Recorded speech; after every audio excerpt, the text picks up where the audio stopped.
Hello बच्चों, आज से हम लोग शुरू कर रहे हैं कक्षा 12वीं के गणित में अवकलन को। और शुरुआत में हम लोग अवकलन में इस्तेमाल होने वाले जितने भी सूत्र होते हैं उनका डेरिवेशन सीखेंगे, साथ में उनका इस्तेमाल कैसे करना है ये भी सीखेंगे।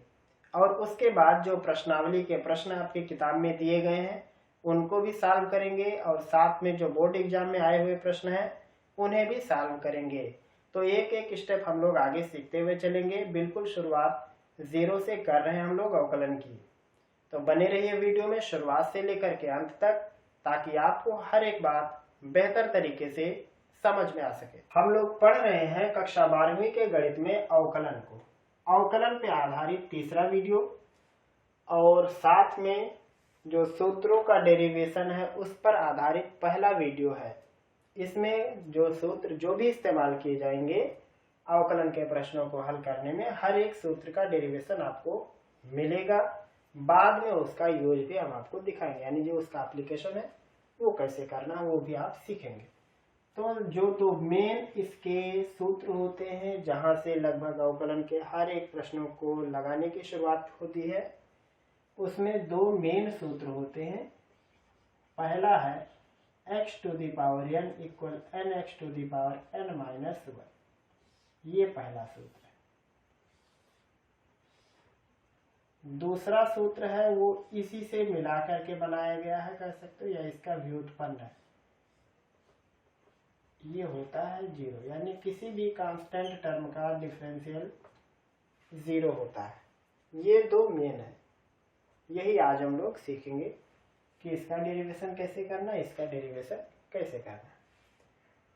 कोई भी सूत्र हो उसको प्रूफ करने के लिए आपको लेफ्ट हैंड का डेरिवेटिव या फिर राइट हैंड का डेरिवेटिव निकालना होता है, जो कि आपने सांतत्य में और जो अवकलनीयता है वहां तक आपने सीखा है कि अगर हम लेफ्ट हैंड का डेरिवेटिव या राइट हैंड का डेरिवेटिव निकाल लें तो वही दिए गए फंक्शन का अवकलन होता है। क्या है राइट है या लेफ्ट का डेरिवेटिव? वो है किसी दिए गए फंक्शन का अगर आपको करना है डिफरेंशियल, जैसे आप एफ डैश एक्स से लिख सकते हो, डी वाई डी एक्स आप एफ एक्स लिख सकते हो। इसका मतलब होता है, जैसे यहाँ लिख देते हैं, मान लो ये राइट है, इसका मतलब होगा लिमिट, इस फंक्शन में कोई एक एक्स्ट्रा चीज हल्की सी जोड़ दो जिसके जोड़ने से कोई खास फर्क ना हो, क्योंकि वो जीरो की तरफ अग्रसर है। ये हो जाएगा F x plus H minus f x by H. अगर आपको इसका लेफ्ट हैंड का डेरिवेटिव चाहिए तो ये बनेगा limit h tends to zero f x minus h minus f x by h minus. जहां जहां यहाँ पे प्लस एच है वहां पे आपको माइनस एच कर देना है, आपको लेफ्ट हैंड का डेरिवेटिव मिल जाएगा। तो आप चाहे राइट हैंड का डेरिवेटिव निकाल दो या फिर लेफ्ट हैंड का डेरिवेटिव निकाल दो, किसी भी फंक्शन का डिफरेंशियल हो जाना है। बस शर्त यह है कि वो अवकलनीय होना चाहिए, यानी उसकी डिफरेंशियबिलिटी होनी चाहिए, तो आप उसका अवकलन ज्ञात कर सकते हो। इसी में से हम किसी एक का इस्तेमाल करेंगे, राइट या लेफ्ट का, और इस सूत्र को प्रूफ करेंगे। और इस सूत्र को प्रूफ करने से पहले आपको कुछ चीजें ध्यान देनी है। वो ये है कि ये द्विपद प्रमेय पर प्रसार होगा इसका, जिसमें एक सूत्र इस्तेमाल होगा NCR। आपने 11वीं में पढ़ा है द्विपद प्रमेय, नहीं पढ़ा तो आप जान लो। C का मतलब कॉम्बिनेशन है, N ये पावर होती है, और ये जो R लिखा हुआ है ये भी पावर का ही काम करता है। तो ये हो जाएगा, इस सूत्र का मतलब होता है n फैक्टोरियल बाय जो नीचे लिखा है उसका फैक्टोरियल, कोष्ठक में दोनों का अंतर का फैक्टोरियल, n फैक्टोरियल नीचे r फैक्टोरियल, फिर दोनों के डिफरेंस का फैक्टोरियल। दूसरा जो इसमें इस्तेमाल होगा वो होगा NC जीरो की वैल्यू कितनी होगी, तो NC जीरो की वैल्यू आप चाहे तो इसी सूत्र पे लगा दो, n फैक्टोरियल नीचे zero factorial n minus zero factorial, पूरा हल होके आएगा 1। ये वाला चीज जो सूत्र दिख रहा है इसी पर आप n की जगह पे n रखो और r की जगह पे जीरो रखो, ये होगा। और इसमें ज़रूरत पड़ेगी 0 फैक्टोरियल की, कहीं भी अगर मान लो तो आप उसकी वैल्यू 1 मान लो। 0 फैक्टोरियल की वैल्यू होती है 1। ये सब छोटी छोटी चीज़ें आपको लगेंगी इसमें। तो आइए डेरिवेशन इसका करते हैं, बीच में जो पढ़ेंगे उनको निपटाते हुए चलेंगे। तो इसका हम करते हैं differentiation, d by D x of x to the power n। Right hand के डेरिवेटिव पर लगा लेते हैं इसको। लिखेंगे लिमिट h टेंड्स टू 0। हमें फंक्शन में h जोड़ देना है, यानी x में h को जोड़ देना है। तो हो जाएगा x plus h to the power n minus x to the power n by h। इस टाइप से आपको करना है, फंक्शन को लास्ट में घटा देना। तो यहाँ पे फंक्शन है x to the power n, जो फलन है उसी को घटा देना है। अब उसके बाद बारी आती है इसकी जगह पे क्या लिखें, तो इसका करना है प्रसार। प्रसार कैसे करना है, प्रसार करने का नियम है द्विपद प्रमेय। ये है प्रसार करने का नियम या तरीका। तो इसको यहाँ लिख लेते हैं x plus h to the power n। तरीका क्या है, आप लिखोगे सबसे पहले n से 0, फिर फर्स्ट टर्म में दोनों को घटाना है और सेकंड वाले टर्म में इसी को पावर बना देना है। ये सिलसिला आगे चलेगा। n से 1 x to the power n minus 1 h to the power 1। ऐसे ही आप जितना मर्जी उतना लिख डालो। n से 2 x power n minus 2 h square plus dot dot. ये कहाँ जाके खत्म होगा, जहाँ पे नीचे वाली गिनती ऊपर वाली गिनती के बराबर हो जाए, या आप समझ सकते हो जहाँ पे ये धीरे धीरे घटते घटते 0 हो जाए, क्योंकि यहाँ 0 घटाए 1 घटाए 2 घटाए तो धीरे धीरे ये खत्म हो जाए। या आप ऐसा समझ सकते हो ये वहाँ खत्म होगा जहाँ h के ऊपर की घात और ये गिनती आपस में बराबर हो जाएगी, वहाँ पे जाके ये खलास हो जाए। तो अब n से 0 की वैल्यू कितनी होगी, वो होगी 1। तो इसकी जगह पे 1 लिख लेते हैं। तो ये आएगा x पावर n। h पे 0 है तो किसी भी संख्या पर 0 की पावर मतलब 1 होता है, तो इसका काम हो गया खलास। और फिर क्या होगा, plus n C 1 x power n minus 1 h, n सी 2 x power n minus 2 h square, plus ऐसे ही चलता हुआ चला जाएगा। तो जब इसकी जगह पे ये वाली वैल्यू रखोगे, साथ में minus x to the power n करोगे, तो इस टर्म से अगला टर्म कैंसिल हो जाएगा। मतलब इसी में आपको घटा देना है ये वाला, तो कैंसिल हो जाएगा। तो अब ये वाला क्या बना, ये हो गया d by D x of x to the power n equal हो जाएगा लिमिट h टेंड्स टू 0। और क्या बनेगा, इसमें से घट के यहाँ तक, मतलब यहाँ से शुरू करनी है।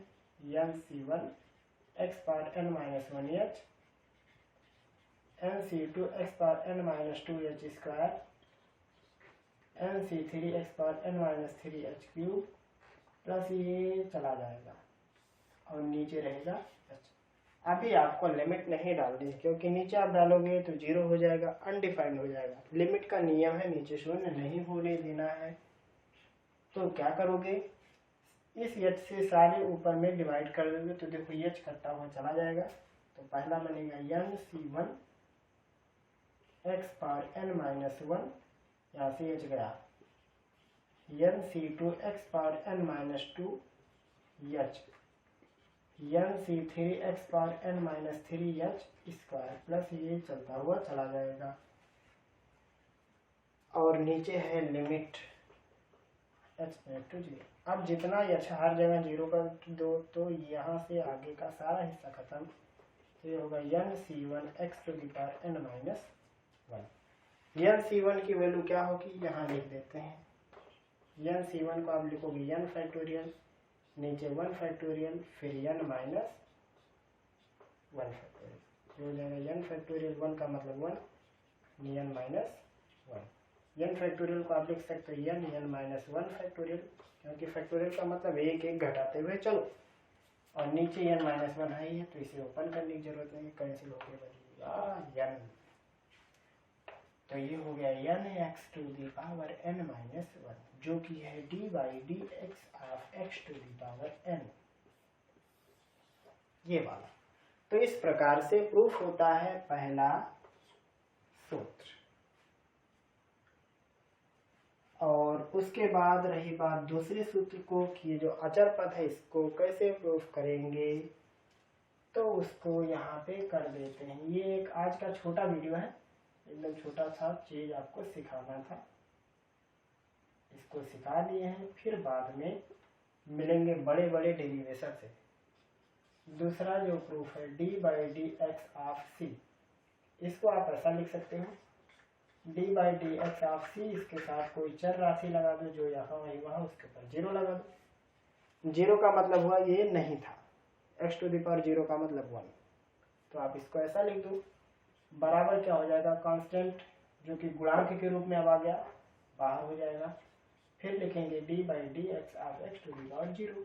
और आपने अभी क्या सीखा अवकलन में कि पावर को आगे लिख देना है। देखो x to the power n के अवकलन में घात ही आगे आ गई, गुणांक बन के साथ में घात में घट गया, तो इसको आप लिख सकते हो C zero into X to the power zero minus 1, और जीरो से गुणा करा के उत्तर में क्या आना है, जीरो। यानी किसी भी कांस्टेंट टर्म का अवकलन जीरो होगा, बस शर्त है वो कांस्टेंट गुणांक नहीं होना चाहिए। उसे छोड़ के कोई भी गिनती रहेगी, गिनती नहीं सॉरी, कांस्टेंट के आगे अगर कोई चर राशि लग गया तब तो जीरो नहीं होगा, लेकिन अगर कांस्टेंट अकेला है तो फिर उसका अवकलन जीरो हो जाएगा। तो ये एक डेरिवेशन, ये एक डेरिवेशन, ये एकदम छोटे छोटे नमूने थे, आप इन्हें लगा सकते हैं। फिर हम इन पे आधारित 2-4 सवाल भी आपको लगाना सिखा देते हैं। चलो कुछ सवाल ले लेते हैं जो इन्हीं सूत्रों पर है। जैसे पहला सवाल, मान लो आपको इसका करना अवकलन, छोटा छोटा लिखेंगे सिखाते हुए चलेंगे। क्या करना है आपको, घात को आगे लिख दो, घात ही गुणांक बना, तो 2 को गुणांक बना दिया इंटू एक्स, इसमें एक कम कर दो तो एक आएगा, यानी उत्तर 2x, ये इसका उत्तर।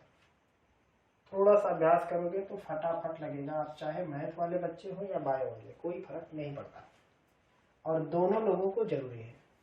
यहाँ पे हमने भले लिखा है 12 मैथ के लिए, लेकिन हर एक प्रकार के स्ट्रीम के जो बच्चे हैं उन्हें आना चाहिए, चाहे मैथ के हो, बायो के हो, कॉमर्स के हो, कहीं ना कहीं जरूरत पड़ेगी, कभी ना कभी जरूर पड़ेगी। जैसे अगला सवाल d by D x of x to the power मान लो माइनस में है, क्या करेंगे, इसी घात को गुणांक बना देते हैं, इंटू एक्स लिखेंगे, इसमें एक कम करेंगे, -3 में से 1 कम करेंगे तो आएगा -4, ये इसका उत्तर। जैसे मान लो किसी सवाल लिखने वाले ने इसमें थोड़ी चालाकी की और उसने कुछ ऐसा लिख दिया, आपका अब लगाओ दम है तो आप लगा लोगे, बिल्कुल आप में दम है, तो इसको लिखोगे -1। अब करना क्या है, घात को ही गुणांक बना देना, एक कम कर देना है, थोड़ा और चाहे आप इसमें सुधार कर दो, इसको ऐसा लिख लो, बस इसी टाइप से आपको सवाल लगाने हैं। चलो थोड़ा सा सवाल में और मॉडिफाई करते हैं। मान लो आपको इसका करना है x² प्लस x³ का करना है, कोई बात नहीं, इसका मतलब है अकेले अकेले का कर दो। आप देखोगे D by D x of x² plus D by D x of x³, पहले वाले का अवकलन होगा 2x, दूसरे वाले का अवकलन होगा 3x²। आप समझ गए क्यों होगा। चलो सवाल में थोड़ा और बदलाव कर देते हैं, आपको सवाल लगाना है √x का अवकलन, कुछ ज़्यादा कठिन तो नहीं होगा, आसान है। इसको लिखेंगे d by D x of x to the power 1/2। अब तो आसान है, पावर को गुणांक बनाना है, बना दिया, उसमें एक घटा देना है, घटा दिया। इसका मतलब ये हो गया 1/2 एक्स टू दी पावर -1/2। आधे में से एक घटाना तो आधा आएगा माइनस में, इसको चाहे तो हम ऐसा लिख सकते हैं 1/√x, यानी √x का डिफरेंशियल होगा 1/2√x।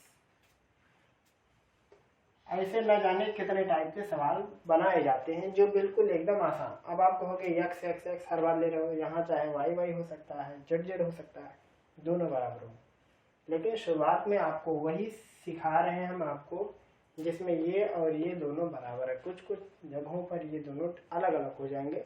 तो आप तो सफ़र शुरू किए हो अभी आसान से कठिन की तरफ। तो ये तो पहला नमूना है।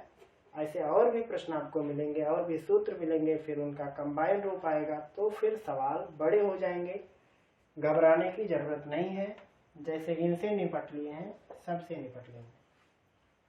चलो मान लो ऐसे सवाल हो जाते तो आप क्या करते, d/dx of under root 3x। तो इसका मतलब ये हो गया, ये लिखा है d/dx of 3x to the power 1/2। इसका मतलब लिखा है d/dx of 3 to the power 1/2 into x to the power 1/2। इसका अवकलन नहीं करना है क्योंकि ये गुणांक है। Side d/dx of x to the power 1/2 ये हो जाएगा अंडर रूट 3, ये वही तो लिखा है। और x टू दी पावर 1/2 का अवकलन आपने यहाँ कर दिया, जो कि आया है 1/2 अंडर रूट x, यानी ये हो गया रूट 3/2 1/√x। तो इस प्रकार के सवाल हो सकते हैं, जो कि इसी सूत्र पर होंगे। कभी कभी साफ साफ नहीं दिखेंगे, जैसे यहाँ नहीं दिख रहा है, जैसे यहाँ नहीं दिख रहा है कि ये इस सूत्र पर है, और कभी कभी देख के बिल्कुल एकदम आसानी से पता चल जाएगा कि यही सूत्र है। तो ये था आज का अपना मेन टॉपिक, जिसमें हम लोगों ने अवकलन पर आधारित दो महत्वपूर्ण सूत्रों का डेरिवेशन सीखा, साथ में उन पर आधारित हल्के फुल्के सवाल भी लगाने की कोशिश की। फिर मिलेंगे हम लोग जल्द ही अगले पार्ट में अगले टॉपिक के साथ। तब तक पढ़ते रहिए, अपनी तैयारी और भी बेहतर तरीके से करते रहिए।